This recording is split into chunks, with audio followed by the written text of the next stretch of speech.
Es un cohete. ¿Viste el avión más grande ayer?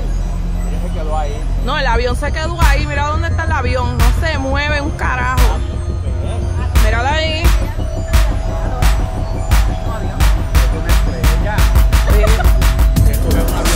Eso no es un avión, se está moviendo, cante loca. ¿Dónde sube un avión? Eso que está abajo es una estrella.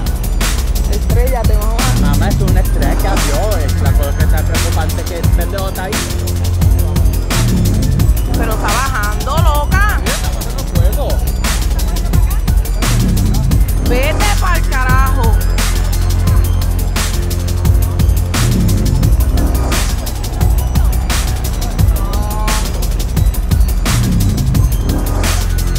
Se está poniendo bien alto.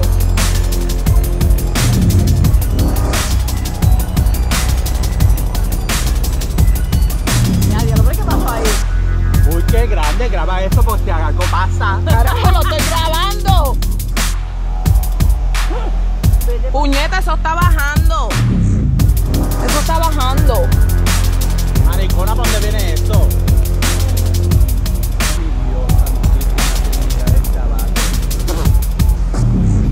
¿Qué piensas tú?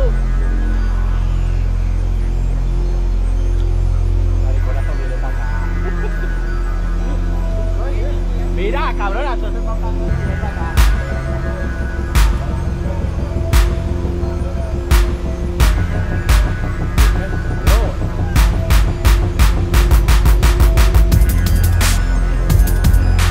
Tienes que mandar esto ahora para la prensa.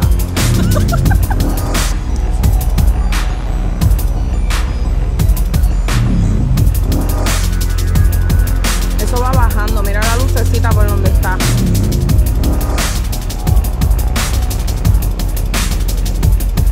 Bueno, va a caer entonces en Biboye.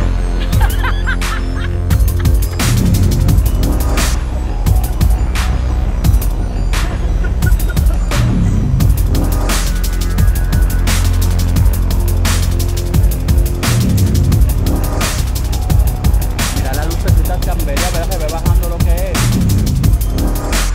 Mira, mira lo que hizo. ¿Tú viste lo que hizo? ¿Tú viste? ¡Ay, Dios mío! Mira la luz, mira la luz. Mira, mira, mira.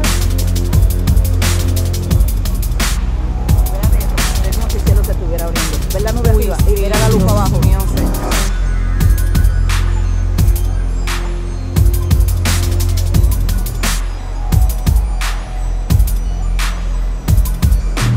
Wow. Se acabó, ¿verdad? Yo creo que se Lucecita acabó. quedó allí. Vamos a esperar 15 minutos a ver si nos pueden hacer ¡bum!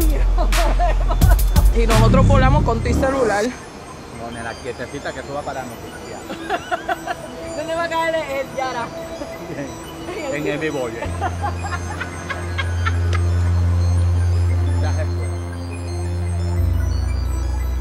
Alright, well, drove all the way from Silverthorne to capture this thing. It was just over Silverthorne a couple hours ago. Heard about it on our local website. And I drove 90 miles per hour all the way to Vail. And here we go. There it is. People are saying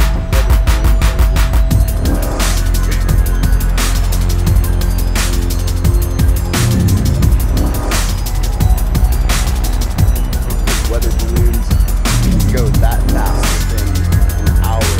A few months in, now it's just sitting completely still.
their smartphones and video recorders and recorded the odd object. Could have been a UFO. Many individuals were thinking it was a spacecraft or a missile. One man even thought it was a bird. Could this be a connection to the super blood moon coming later on this month? Some individuals were thinking they were watching something of biblical proportions. This object was seen right near Miami International Airport. Well, I'm sorry to put an end to all the wild speculation here on the internet over the past 2 days, but what you are seeing is an Atlas V rocket which was launched at 6:18 a.m. from Cape Canaveral on Wednesday, September 2nd. It was launched into space to improve communications between ground forces. The system is designed to help troops on the moon and in combat make secure calls and send texts or other mission data, enabling handheld radios in the field to work much like smartphones.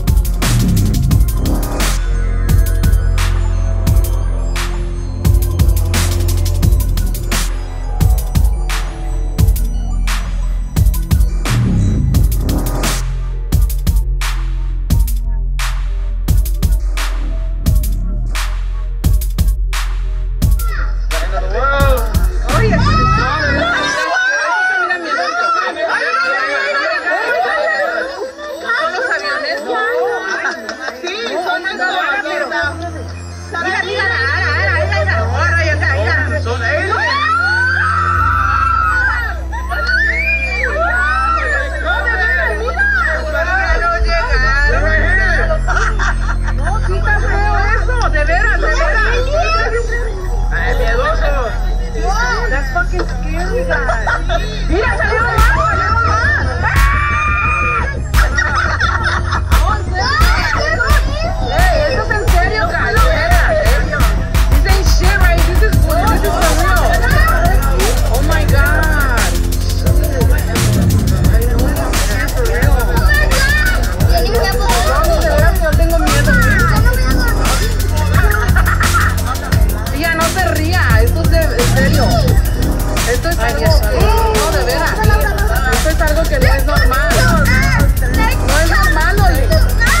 For more than 20 years, a handful of U.S. Air Force personnel have been haunted by an event that took place in the Rendlesham Forest, just outside their base in Suffolk, England. They maintain that for 2 nights in 1980, they experienced, up close, an encounter with an unidentified craft. Their accounts make the Rendlesham incident one of the most detailed and well-documented to date. These witnesses also say that the government launched an investigation and then tried to cover it up. This event has an eerie similarity to a sighting nearly 33 years earlier, when an extraterrestrial spacecraft allegedly crashed near a military base in Roswell, New Mexico. Both stories involve eyewitness accounts from respected officers, government investigations, and classified records and evidence. This really was the Holy Grail. This was certainly Britain's most famous UFO case. There's no doubt about it. This is Britain's Roswell. It appears to be maybe moving a bit this way. It's coming this way. It is definitely coming this way. Is that real? what really happened in the woods outside the Woodbridge Bentwaters Air Base in December 1980.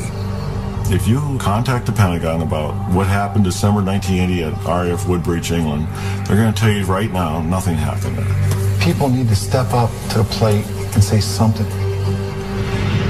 It happened, and it was real, and someone else visited Rendlesham Forest in 1980.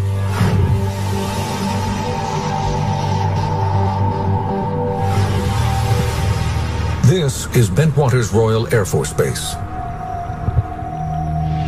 Located 70 miles northeast of London, the now dormant site was once a highly sophisticated military installation.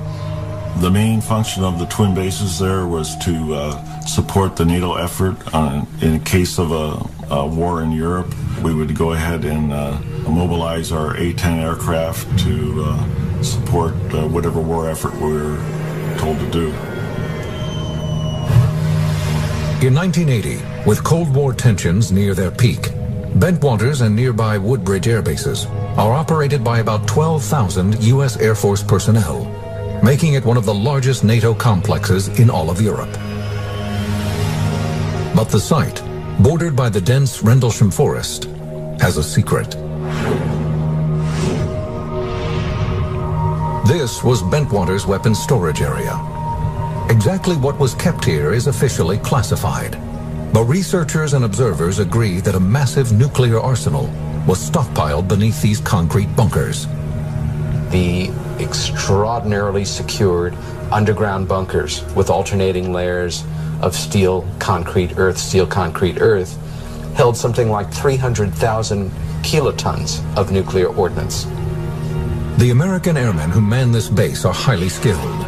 They're trained to deal with life and death situations with a cool, clear head. And that makes the events at Rendlesham even more mysterious, because what they saw on Christmas night 1980 made these thick-skinned military men shudder with fear. It's 3 a.m. Airman John Burroughs is patrolling the east gate of Woodbridge Air Base, part of his normal routine as a security policeman. Security did the airfields, weapon storage areas, and stuff like that. You control the entry of the base.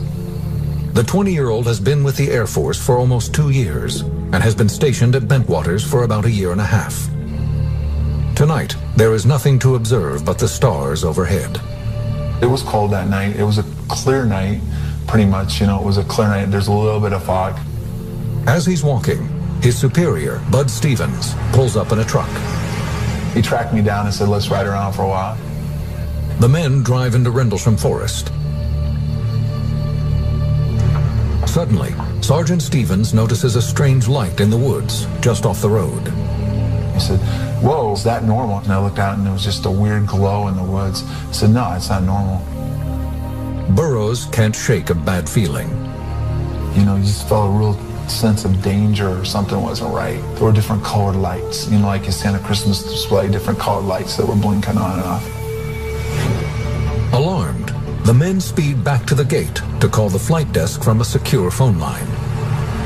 They do not want to broadcast the information over their radios. At Burroughs' insistence, the call is transferred to the base's Central Security Control, or CSC. The shift commander dispatches 26-year-old Sergeant Jim Peniston to the site. Peniston has been a security policeman with the Air Force for 7 years. They told me I need to go out the east gate. We have a situation out there. And I said, what type of situation? He said, well, I'd rather have the on-scene patrolman tell you what that is. And I says, well, can I wait? No, you gotta get out immediately. Within minutes, Peniston and his driver arrive at the east gate. Burroughs and Stevens direct his attention to the woods. I seen this multicolor, yellow and red. It was about, 200-300 meters away. And it looked like an aircraft crash immediately. That's the color that you get from titanium and fuel burning. Peniston calls back to CSC and gets clearance to investigate a possible downed aircraft. If it is an aircraft crash, we can go ahead and, render assistance and set up security for it. As part of standard procedure, Sergeant Peniston tries to gather information from Bud Stevens. And I said, well, do you hear it crash, bud? He said, no, it didn't crash. It landed. Stevens is too frightened to help with the investigation. He returns to his post, while Burroughs and Penniston proceed without him. Soon after, they speed off with a driver and head toward the mysterious light.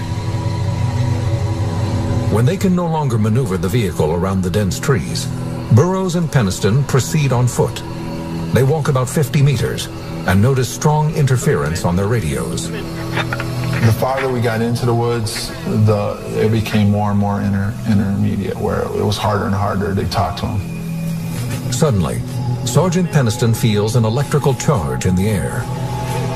I've been in excitable situations before on duty, and I know the adrenaline feeling, but this here was different.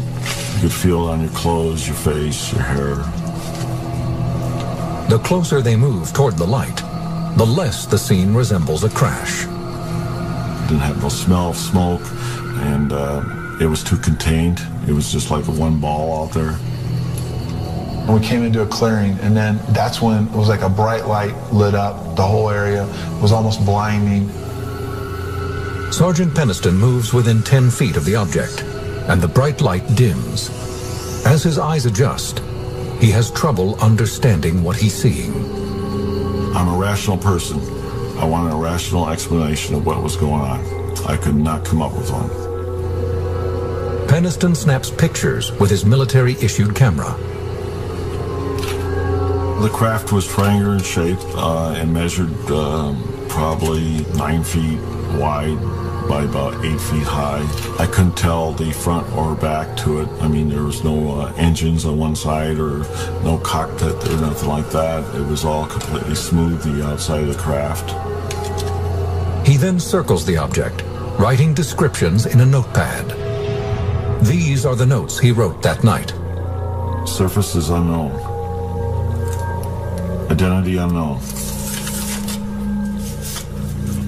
No apparent landing gear present. No sound but appears to be operating somehow. Penniston's handwriting changes dramatically as he gets closer to the craft. I was really having problems with the type of craft. I keep saying it's unknown. I have a problem with understanding what I'm recording here. When he draws near enough, he reaches out and touches the object. The fabric of the craft was smooth, like glass. It was warm to the touch, but not hot. There was like lights on it. Somehow it was in the fabric of the craft. On the front side of the object, Penniston notices several strange symbols. He copies them in his notebook as well. They were like markings, not numbers, not language. There were several, maybe 6 symbols measuring 3 feet wide. I wasn't trained for what I was experiencing. Suddenly, the object emits a blinding flash of light. The men take cover. Then the object, whatever it was, lifted up, went up, and then moved back away over the trees. The speed of the craft leaving the area was, the best way to describe it is probably in a blink of an eye. I've never seen any craft move that fast in my entire Air Force career, and I don't think I ever will again.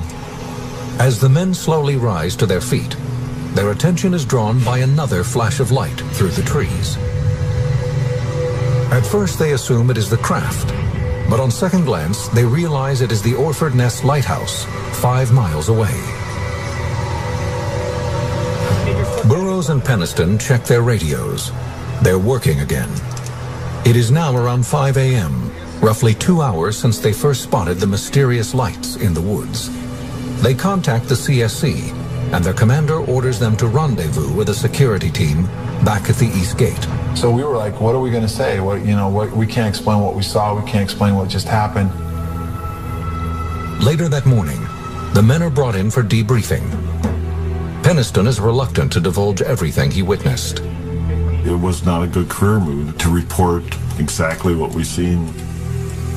I went into the shift commander's office with Burroughs, and we gave a sanitized briefing of what happened that night. After the debriefing, Penniston says the shift commander issues him a thinly veiled warning.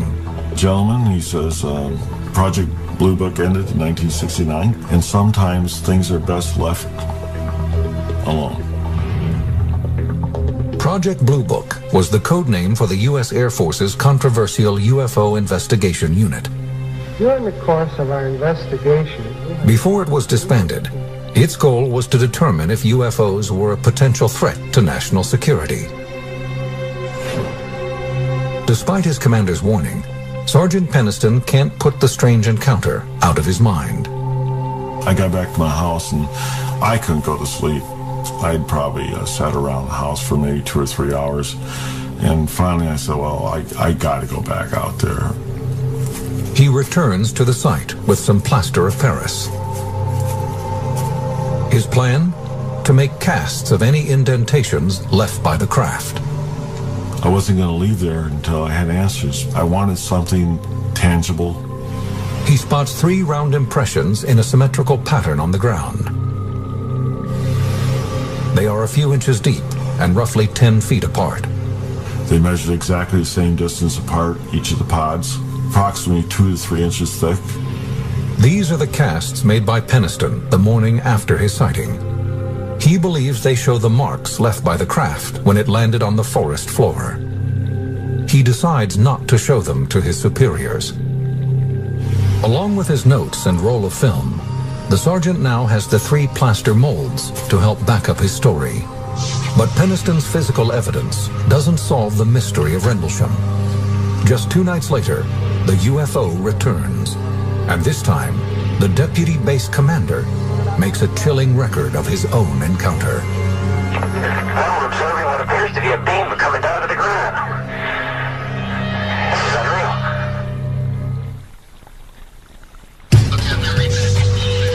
Late December 1980. Sightings of a mysterious craft at the Woodbridge Bentwaters NATO complex in Suffolk, England, have put many airmen on edge. The strange encounters began the night of the 25th, when airmen reported seeing unusual lights. By the early morning hours of the 26th, 2 men claimed to have come within a few feet of a landed craft in the neighboring forest. It's now the evening of the 27th. 40-year-old Deputy Base Commander Lieutenant Colonel Charles Halt attends a holiday party at the Officers Club. His celebration is cut short when one of his men arrives looking distressed. He showed up just white as a sheet. And he wasn't the type of person to get too excited too easily. He was a former Marine. He said, "It's back." We looked at each other and said, "What's back?" He said, "The UFO." After 2 nights of disturbing stories, Halt decides to investigate for himself. The police were spending more time looking in the sky than they were at the airplanes they were supposed to be protecting. It's time to put this to rest. Halt instructs a 3-man security team to assemble their gear and meet him at his quarters. Within minutes, they head toward the Rendlesham Forest. By the time Halt arrives, a security cordon has been established around the perimeter of the woods. Halt is briefed on the situation and is told that the UFO is no longer visible. But the men are experiencing mysterious outages in their high-powered floodlights called light-alls. Halt and his team collect their gear, a still camera, a Geiger counter for measuring radiation, and a night vision device called a starscope. I took my small personal cassette recorder, which I carry just about everywhere with me, just to record the events. The team heads into the dark woods. And I was going to investigate and show that there was definitely a good,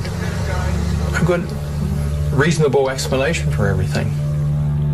The following is the recording Halt made that night. 150 feet or more from the initial, I should say, suspected impact point. Having a difficulty, can't get the light all to work. Seems to be some kind of mechanical problem. Along with the malfunctioning light-alls, Halt's team encounters the same radio interference experienced by Burroughs and Penniston 2 nights prior. They are walking through the area where Burroughs and Penniston reported seeing the unidentified craft, when Holt notices gashes in the bark of several trees. It looks as if they have been struck by a large object. Holt orders one of his men to take photographs. He took pictures of the indentations of the trees and everything. He was taking snap, snap, snap all the time. The Geiger counter begins registering high levels of radiation, but only in the areas surrounding the alleged landing site. You're getting readings on the tree you're taking samples from on the side facing the suspected landing site. 4 clicks max, up to 4. Interesting. That's right where you're taking the sample now. 4.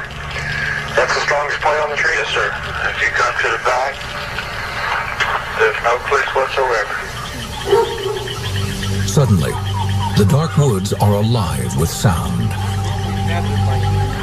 We're getting very strange sounds out of the farmers' barnyard animals. It's very, very active, making an awful lot of noise. All the animals in the forest were acting up, making a lot of noise. And the barnyard animals from the farm, which was on the adjacent side of the particular location, were also acting up. One of his men points out a glowing light in the distance. With his tape recorder rolling, Holt documents every moment of this encounter. You just saw a light there. Where? Right in this position here, straight ahead, in between the tree. There it is again. Watch. Straight ahead off my flash right there, sir. There it is. Hey, I see it too. What is it? We don't know, sir. And we saw this bright red glowing object. It looked like an eye. It's the best way I can describe it. It was bright red, had a dark center, and appeared like as though it were winking. We're about 150 or 200 yards from the site. Everything else is just deathly calm. There is no doubt about it. There's some type of strange flashing red light ahead. It's yellow. I saw a yellow tinge in it too. Weird. It appears that you may be moving a bit this way. Yes, it's brighter than it has been. Yellow. It's coming this way. It is definitely coming this way. It was moving through the trees, horizontally, but also traveling vertically. In other words, it was zigzagging through the trees and dripping what appeared to be, the best way I can describe it, as molten metal. Holt and his men pursue the object into a nearby field. As we approached, it receded. It went away from us. It went out into the farmer's field.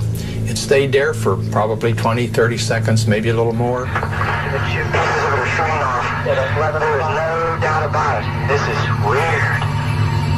And then it silently exploded and broke into multiple white objects.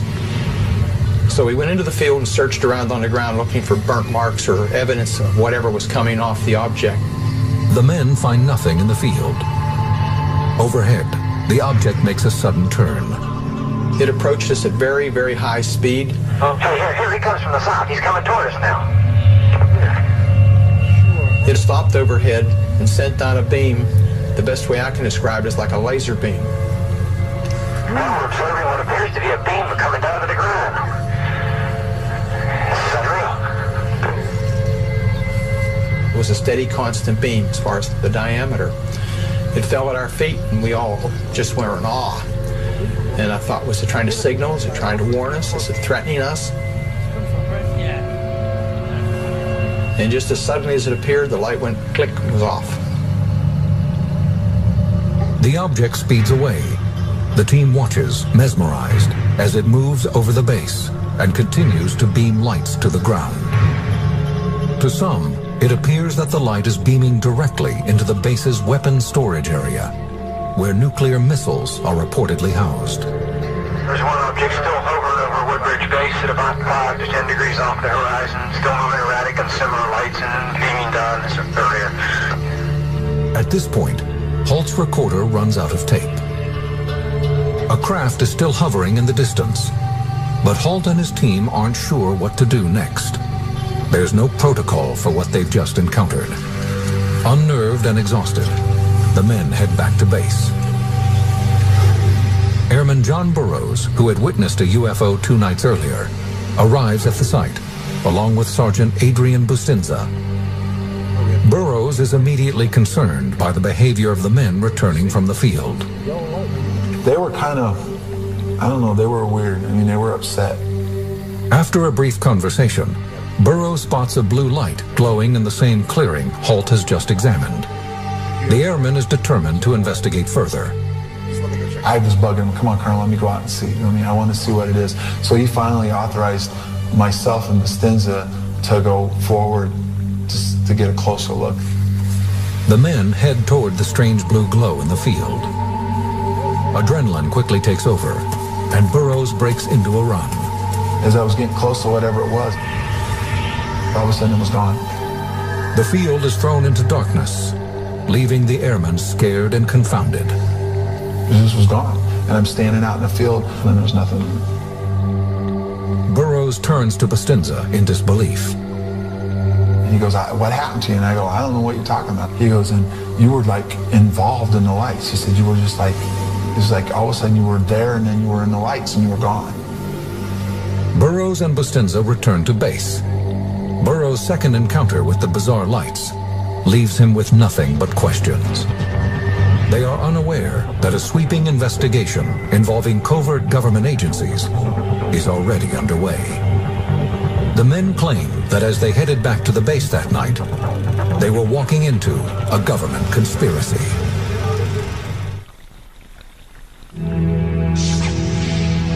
January 1981. Rumors are swirling around the Woodbridge Bentwaters air bases in eastern England after mysterious UFOs are sighted by the U.S. Air Force personnel stationed there. Many of them were some years into their tour of duty. These were highly trained witnesses. It's not as if they'd all just turned up there the night before. The military investigation that followed remains controversial to this day. Those who say they witnessed the UFOs believe the military was more interested in damage control than in finding the truth. What our government did in the name of secrecy to these individuals is absolutely shameful. According to these airmen, they soon became unwilling participants in a government cover-up. Initially, the investigation follows standard military procedure. Deputy Base Commander Charles Halt, a witness himself, begins debriefing the airmen who reported seeing the craft. I had no choice. I couldn't ignore it. There were so many witnesses and so many people at so many different places. John Burroughs, who witnessed the UFOs on both nights, says his interview is clear-cut. We took our statements, kind of looked at them, said it was really a wild thing, and there's really no explanation for what's going on, and that's how it was kind of left. Others, like Sergeant Jim Peniston, say that after their meeting with Halt, a long and disturbing process begins. 2 weeks after his initial interview, Peniston is called for another debriefing. This time, it is with a high-ranking team of investigators, the OSI. The OSI is the Office of Special Investigations. It's, how shall I say, the discreet police is one way to put it. And they are there to police the US Air Force. And they can actually walk into an office of a general and, you know, even arrest him, if you like. That's how powerful they are. When Peniston enters the room, the mood is ominous. He begins to give a statement and offers the investigators sketches and notes of his encounter. According to Peniston, the rest of the interview is a blur. To this day, he has a difficult time recalling precisely what tactics the OSI used to extract his information. They took extra steps to make sure I was telling the truth. Sodium pentothal. I'm sure I gave a release for that.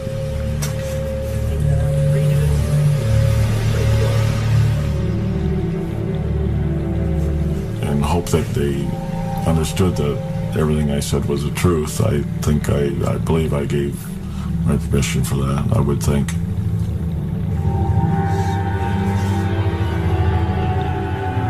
To Peniston, the military's investigation takes on a sinister tone as more men are called in for questioning. Shortly after the event, Sergeant Adrian Bustinza, who had accompanied John Burroughs to the field, is led to a room beneath the base for questioning. Even now, Bustinza refuses to speak publicly about the events of that night. According to author Georgina Bruni, he later confided in her. They said to him, look, you know, what you saw was a light from the local lighthouse. And he said, no, I saw much more than that. It was more than that. No, You don't get the picture, do you? And they would not let him go until he agreed that what he saw was the lighthouse. And the moment they said to him, bullets are cheap, a dime a dozen, is when he said, okay, it was the lighthouse. Other witnesses also say they are told to drop their stories about seeing a UFO.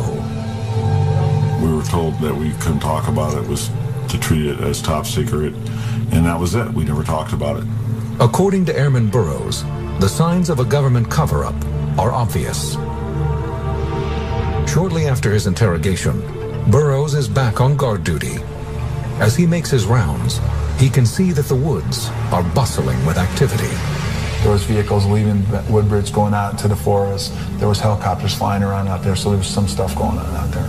Exactly what, I don't know. Deputy Base Commander Charles Halt is also aware of covert activities going on at the base. I heard some stories that were substantiated by several people that a plane load of people did come in a day or so later and did do a lot of investigating.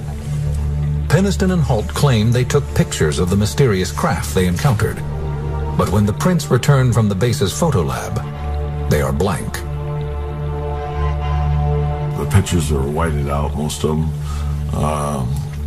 I thought that was really unusual, and I believe that the photos that I got were intentionally just whited out photographs. That's what I believe. Even Lieutenant Colonel Halt, the highest-ranking eyewitness, believes he is being kept in the dark by the military. As the investigation continues, he's asked to type up a memo based on his interviews with other witnesses and submit it to his superiors. Halt's understanding is that the document will be shared with the British government. Halt does as he is told and submits a memo entitled Unexplained Lights. He writes, the individuals reported seeing a strange glowing object in the forest. The object was described as being metallic in appearance and triangular in shape. It is not a definitive report. Many of the details are missing or incorrect, and the descriptions at times are vague. The memo was not meant for public consumption. It was meant as a tickler, if you will, to the Ministry of Defense to get them involved to do a proper investigation. His superiors filed the memo away, and the strange lights never returned to the base. Eventually, rumors of an extraterrestrial craft die down. For 3 years, the public is kept in the dark about what happened at the air bases. Then, in 1983, a new witness surfaces with a startling claim about the UFO encounter, one that will only deepen the mystery of Rendlesham.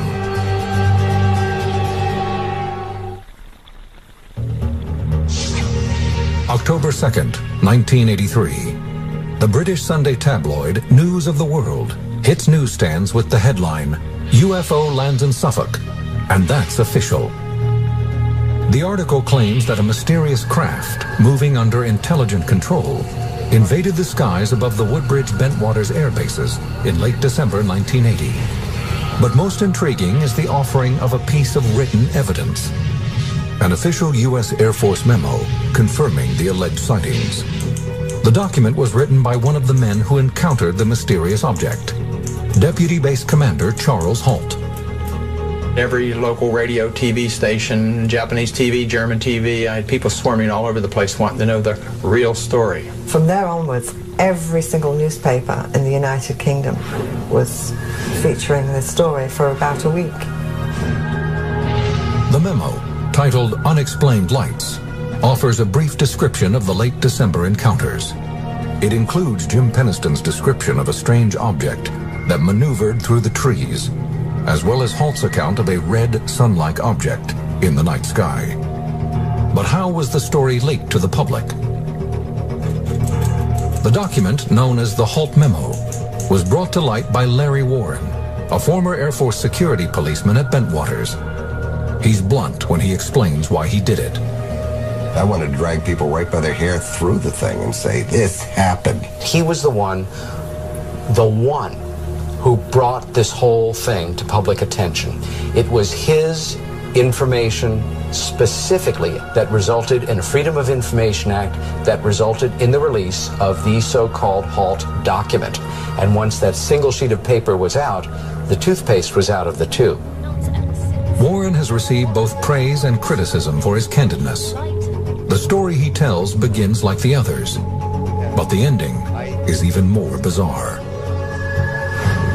In late 1980, Warren was a 19-year-old security policeman stationed at Bentwaters. According to Warren, after midnight on December 29th, he is removed from his post and ordered to the woods to assist with Colonel Halt's investigation. When he reaches a clearing, he sees a group of military personnel surrounding a glowing object.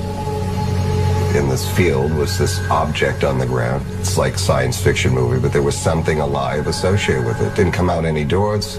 There were no windows. It was this thing, and it was changing all the time. As he draws within a few feet of the craft, Warren says he witnesses an amazing sight. There are officers and airmen facing the object, and 3 small glowing entities standing in the light. What he observes and the other men observe that are in proximity is 3 humanoid shapes. There was something separate from it with these 3, what you would perceive as kids. Warren then watches as a senior officer begins communicating with the beings. The senior people there seemed to be following like a protocol. It seemed to be there was a procedure. Warren is then pulled from the clearing. He's given no explanation for what he's just seen. The next day, he says he is brought into a room with other witnesses for debriefing. He remembers a film projector and 3 men in suits. They showed us the different films of UFO military activity going back probably, I don't know, the 40s. Like other witnesses, Warren says the more he is questioned, the more distorted his memories become. He remembers what happens next as a series of scenes that make little sense. Warren recalls being taken against his will by men in dark suits, then being led to an underground facility on the base. I remember being on a table and people talking to me and, you know, doctors and Air Force people behind them. I have another memory of being in a kind of like a mess hall and trying to eat something and kind of being alone at a table. It's imagery. I mean, this could all have been plugged into my head. Warren says he isn't sure if what he remembers is real, or if these images were planted by military investigators in order to confuse him and distract him from what really occurred. After the Rendlesham story breaks, Warren's accusations infuriate other witnesses.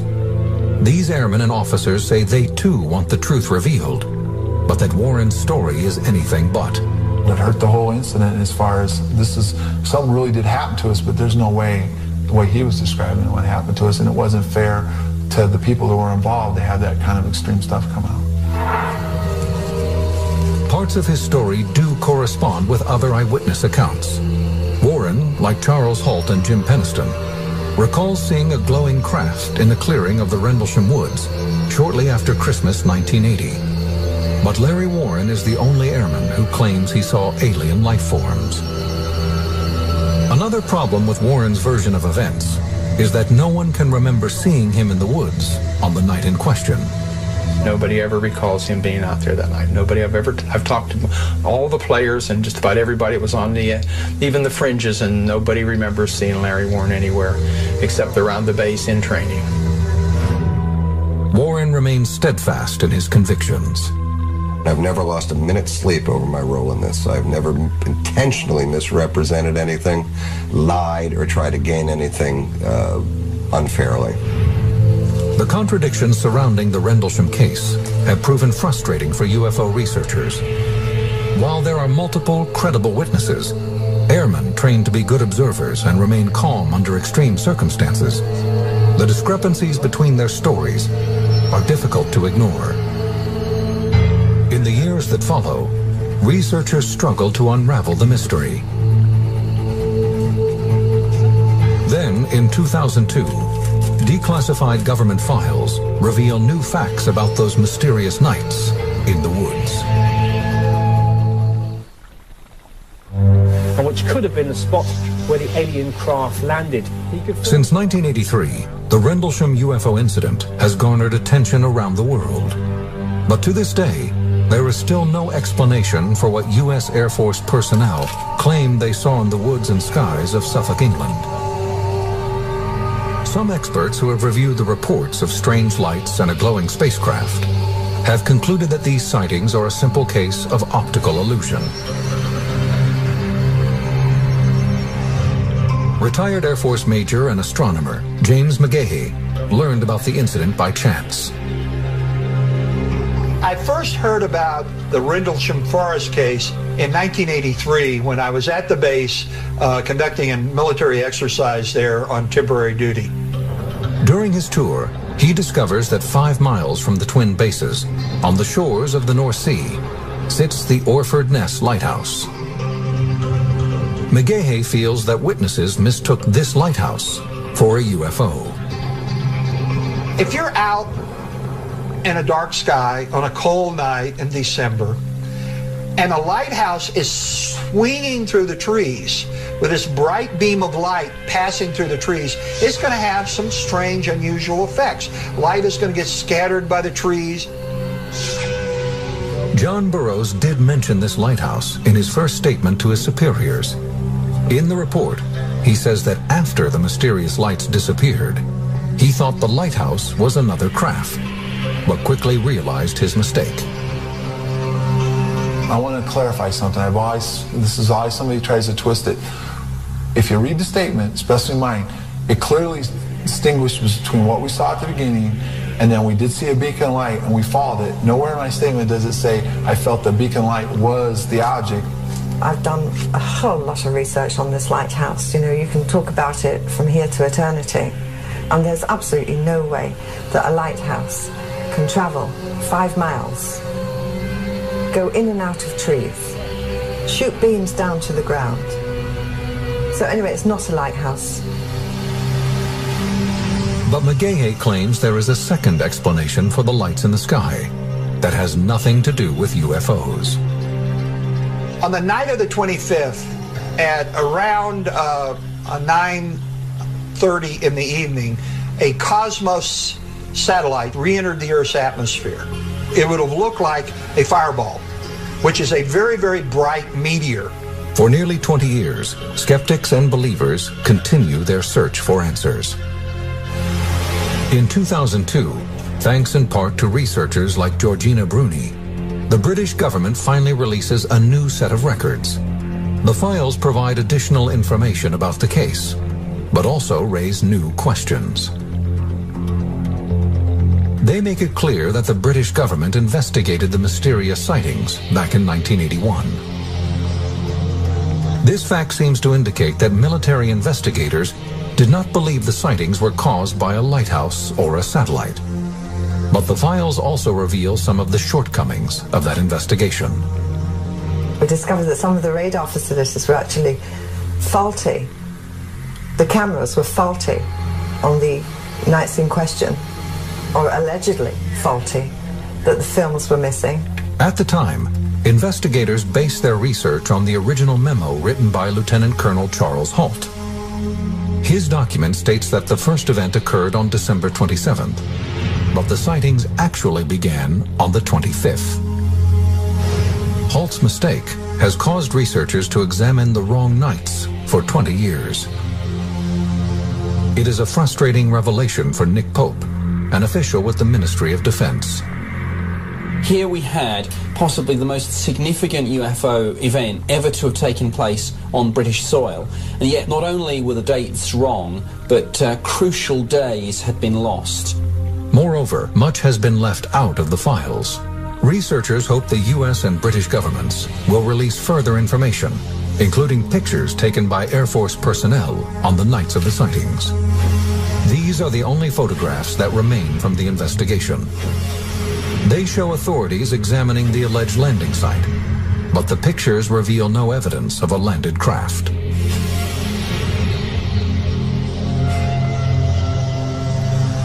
The U.S. Air Force's official stance is that the events were no threat to national security.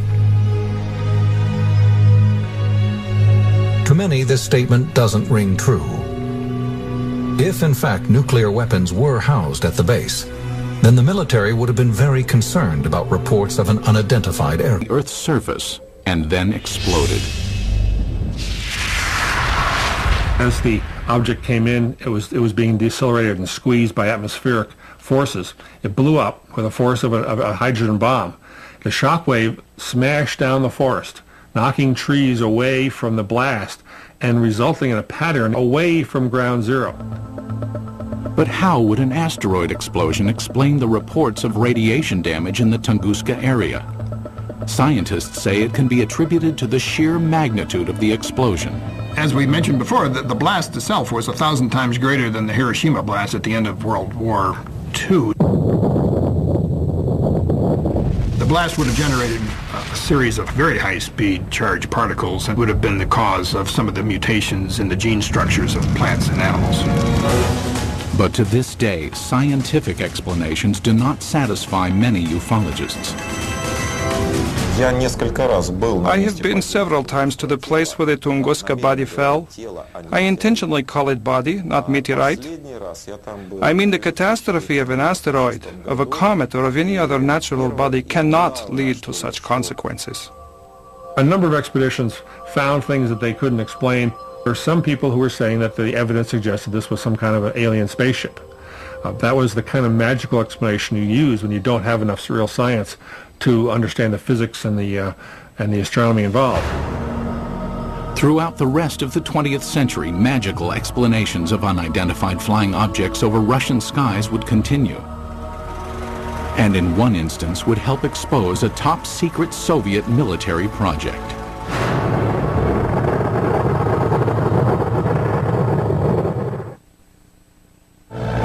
It was 1948. World War II was over, but the Cold War was just beginning. Soviet leader Joseph Stalin had initiated the Berlin blockade and directed his scientists to develop a nuclear weapon to rival that of the United States. It was during this period that some claim Stalin grew concerned about UFOs. It is said his interest stemmed from reports of a 1947 UFO incident in Roswell, New Mexico. New Mexico in 1947 would have been a hotbed of Soviet espionage because we had all kinds of stuff there. The 509th Bomber Wing, the only atomic bomber wing group. Purportedly, Stalin ordered Sergei Korolev, the founder of the Russian space program, to analyze information about the supposed Roswell crash and report his findings. Mr. Korolev came up with an answer. Yes, UFOs exist. No, they present no immediate threat.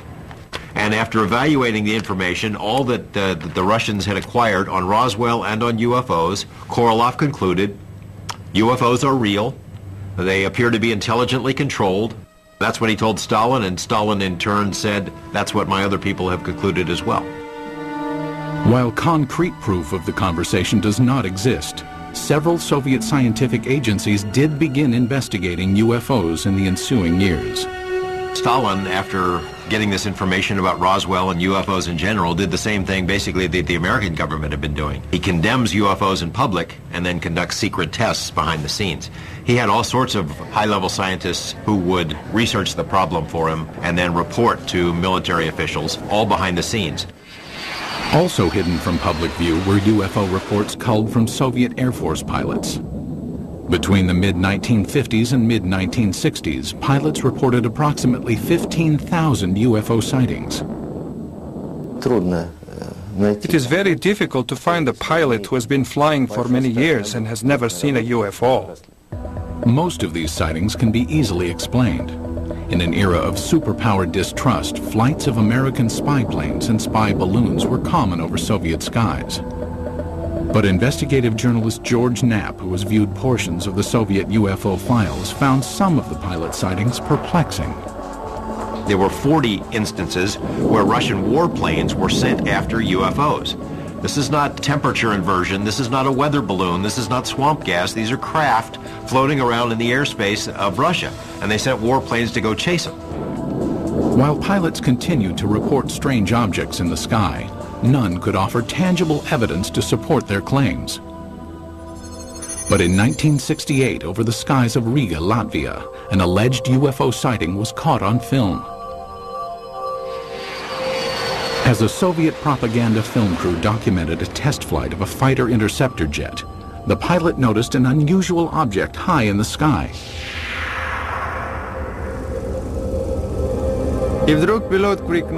And suddenly the pilot shouted, "Look, film it!" We looked and saw a triangle at a tremendous height. Fighter planes scrambled to investigate, but the object quickly disappeared behind a cloud and was never seen again. It was later estimated that the craft was hovering approximately 7 miles above the ground. The film was sent to the Kremlin, where it remained locked from public view for years. They really took it seriously. I say seriously because the film was taken away. It was declared completely secret. Outsiders have only recently seen the confiscated film. While some maintain the film is conclusive evidence of a UFO, skeptics argue the vehicle was most likely a French-made high-altitude research balloon. As secrecy enveloped all government discussions of UFO issues, an underground army of Soviet ufologists began to form in the USSR. They kept their studies concealed. Russians who study UFOs in this period report that they had a very serious feeling of threat from the Soviet government, that they were doing something which the Soviet government disapproved of. The leader of civilian UFO research was Felix Ziegel, the man considered the father of Soviet ufology. Felix Ziegel was a Soviet scientist. He was a doctor of mathematics and astronomy at the Moscow Aviation Institute. He made it his job to find out why are the strange objects or in the skies of his country. Ziegel challenged the Soviet system by conducting paranormal lectures, organizing independent UFO investigations, and urging Soviet citizens to report any and all sightings. His efforts were not without risk. We cannot say, of course, that people would be put in jail for it, but still Ziegel suffered. He was harassed both in his place of work, at the Institute of Aviation, and he was harassed by the state government authorities. Ziegel and his investigators spread information about UFO sightings through an underground press network. Samizdat, private publications used to disseminate information, were strictly forbidden by the Kremlin. In his time, brochures were printed in a samizdat way. They were collections of observations and letters, typed in 5 to 10 copies. All materials were typed with the use of carbon paper.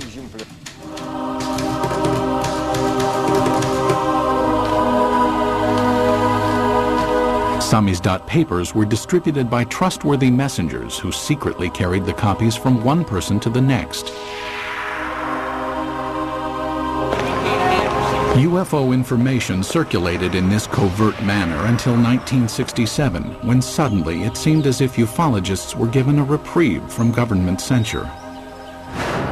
Today it appears this respite was a smokescreen, part of an intricate government deception. The complex ruse began in 1967 when citizens reported multiple sightings of crescent-shaped UFOs over the skies of the Ukraine and the lower Volga Valley. It was also seen as far south as the Caucasus Mountains, where many astronomers in observatories in the Caucasus Mountains would see these objects flying horizontally from west to east, crescent-shaped, heading toward the east. For reasons unknown at the time, the government allowed press coverage and independent study of the sightings. Felix Ziegel was granted permission to form a government-sanctioned investigative committee made up of over 200 scientific and military experts. In October 1967, they convened at the Central House of Aviation and Cosmonautics in Moscow. Their goal? Determine the cause of the mass sightings. On television and in newspapers, Ziegel's committee appealed to Soviet citizens to report information on UFOs. For the first time in Soviet history, UFOs seemed to be an open topic. It was like a breath of fresh air. Freedom of discussion about a forbidden subject was permitted. to the Soviet citizens. And this was something unheard of. And alas, it did not last long. Within a few months of Ziegel's televised appeal, the steel jaws of Soviet censorship clamped down. Reporting of UFOs was once again off limits. The subject was dropped from the controlled media, and Ziegel's committee was ordered to disband. The committee was to encourage people to report. As soon as the reports began to gather, somebody in Moscow quashed the activity, canceled the committee, canceled publication of further works, and put a lid on it. Cries of a Kremlin whitewash were immediately sounded. Why the cover-up takes place, I don't know. Is there a cover-up? There's no question about it. But what they were covering up is the question. UFO buffs believe they were covering up alien visitations. I think the evidence is clear they were covering up descriptions of their own secret military aircraft and missile activities and satellite activities. Scientist and NASA consultant James Oberg came to this conclusion in 1977 after studying Soviet space vehicle launch patterns and comparing them to the dates of the 1967 sightings. He deduced that the crescent-shaped objects witnessed in the sky were not alien in nature, but could be attributed to secret tests of a new Soviet missile warhead.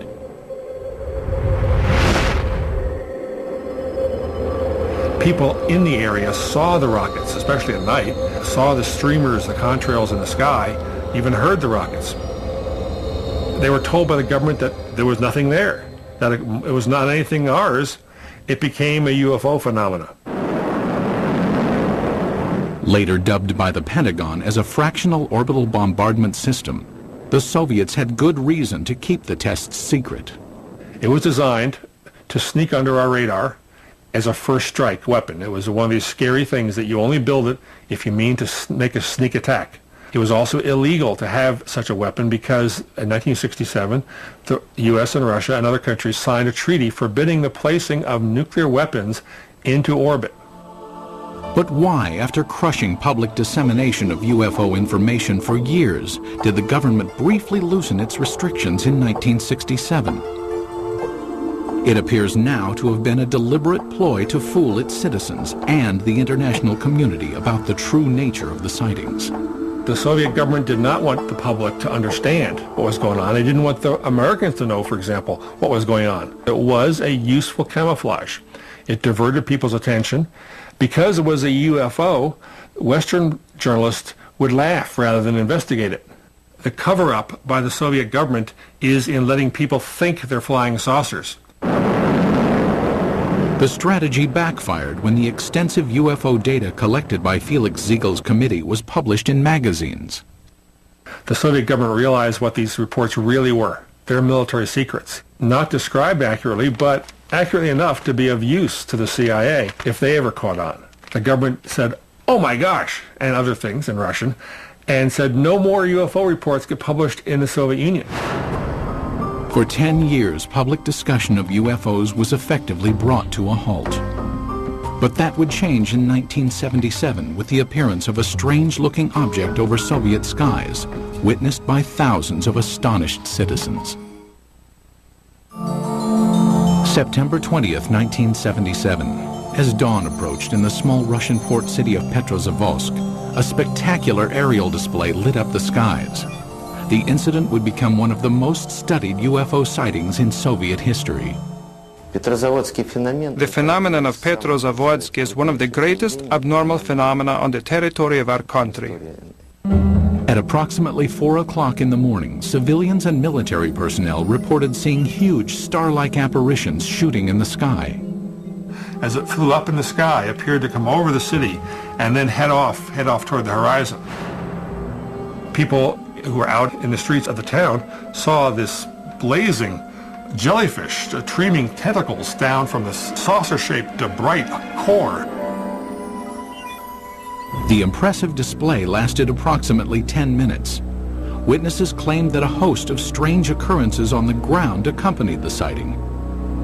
They reported all sorts of phenomena. They smelled ozone, computers were crashing, drivers lost control of their vehicles and went into ditches. Perhaps the phenomenon most difficult to explain was the appearance of finely glazed holes in glass windows and rocks around the city. There is no explanation for this fact, but the connection is direct by the time parameters. There had been no holes before the event, and then they appeared. Witnessed by thousands, the aerial display above Petrozavodsk was impossible to refute. While the sighting remained a mystery to Soviet citizens, NASA consultant James Oberg quickly discovered its origins. Because of my connection with the space program and my knowledge of satellites and rockets, I was able to find out within a matter of hours. There was a rocket launching that morning from a secret space center north of Moscow at precisely the time people were seeing this UFO. The jellyfish-like display was triggered by the launch of the Cosmos 955 spy satellite. As the rocket engine contrails were backlit by the rising morning sun, it produced the tentacle effect observed by witnesses. So this what they call basically the smoking gun of Soviet ufology. They call it a Medusa, or jellyfish UFO, because it was streamers of light coming down from the streamers in the rocket engines of the rocket, as it turned out. As with previous mass sightings, the government had ample reason to keep the truth hidden from Soviet citizens. The satellite was launched from a secret military space center called Plesetsk, one of several undisclosed missile bases scattered throughout the Soviet Union. Most ufologists accept the satellite launch as the cause of the aerial display. But many argue it does not fully clarify the mystery. How shall we explain the appearance of some beams that burnt the glass? When the pieces of the glass were analyzed at the Institute of Metrology in Moscow, they concluded that these holes resulted from badly glazed window glass. That is, a purely technical defect took place. I do not believe that the launch of a secret military satellite would explain the holes that were made in the glass. My personal opinion, no, this was not man-made technology that's responsible for such effects. There were some reports of holes being drilled into glass window panes and in paving stones. I saw those reports. I can't explain it. And all these sorts of additional phenomena, these additional reports, are typical of what happens when people see a very sudden, shocking sight in the sky and look around them for corroborative evidence. Most of the time, it's irrelevant, independent, and sometimes even imaginary. While the mysterious holes might never be fully explained, the Petrozavodsk incident had much deeper consequences inside the walls of the Kremlin. The upshot of this incident was the decision of the Soviet government to create a secret program to study UFOs. In the weeks following the Petrozavodsk sighting, the Soviet Academy of Sciences received inquiries from several European nations concerned about the nature of the event. In response, the Academy of Sciences requested permission from the Kremlin to initiate a top-secret investigation of anomalous occurrences. Although aware the majority of these events were not paranormal in nature, the scientists admitted in their request that they could not provide a scientific basis for all UFO sightings. The Academy of Sciences can neither ignore or explain the paranormal phenomena similar to that observed in September 1977 in Petrozavodsk. The program was organized to show that we did not know the answers to these questions and would be studying it on the scientific level. That was the way the official scientific program for studying abnormal phenomena and extraterrestrial flying objects started its work in the Soviet Union. In 1978, the investigation that later became known as Institute 22 was formally started. The study lasted 13 years and was completely concealed from public view. But why did the Soviet government spend time and money to investigate a phenomenon it already knew the origins of? There's really no surprise that the Soviet military, even if they understood the nature of most of these reports, would still investigate them. The Soviets traditionally spied on themselves as severely as they spied on the West. If they already knew that these are missile tests, why do they have to have a nationwide study behind the scenes? I mean, it's not like the results of the study were ever going to be published anywhere. It was a secret. So it makes no sense. While the rationale for the beginnings of the study is still debated, there is no doubt the scope of the investigation was far-reaching. The Institute 22 inquiry was conducted jointly between the Soviet Academy of Sciences and the Ministry of Defense. It was very useful for the Academy of Sciences to collaborate and to carry out studies together with the Ministry of Defense, because naturally it was much easier for the Ministry of Defense to get the information we had no access to. The armed forces were ordered to study what, if any, influence possible UFOs might have on the proper functioning of technical military equipment.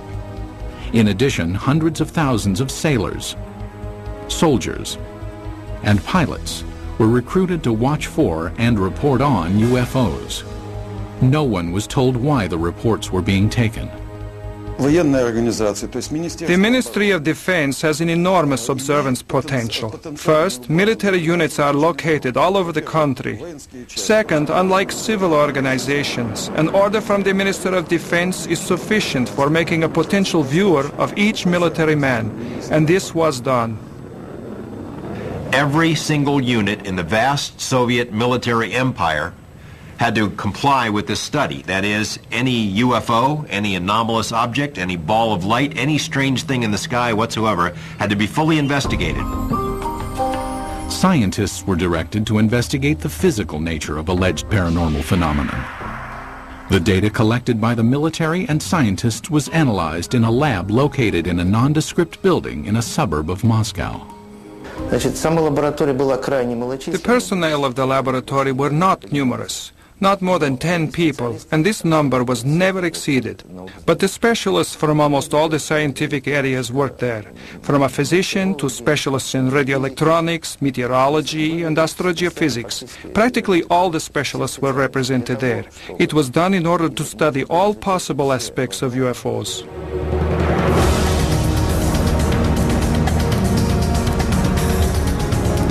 Six years into the study, Institute 22 would be called on to scrutinize an incident of global consequence, when a suspected UFO incident placed the world on the brink of nuclear war.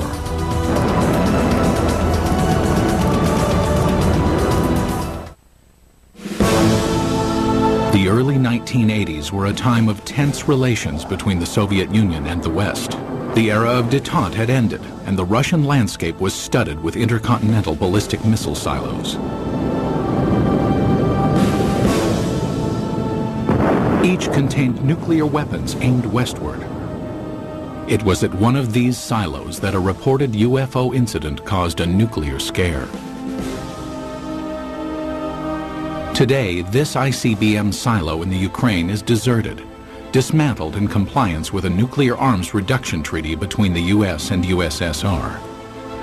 But at this silo in 1982, something went terribly wrong.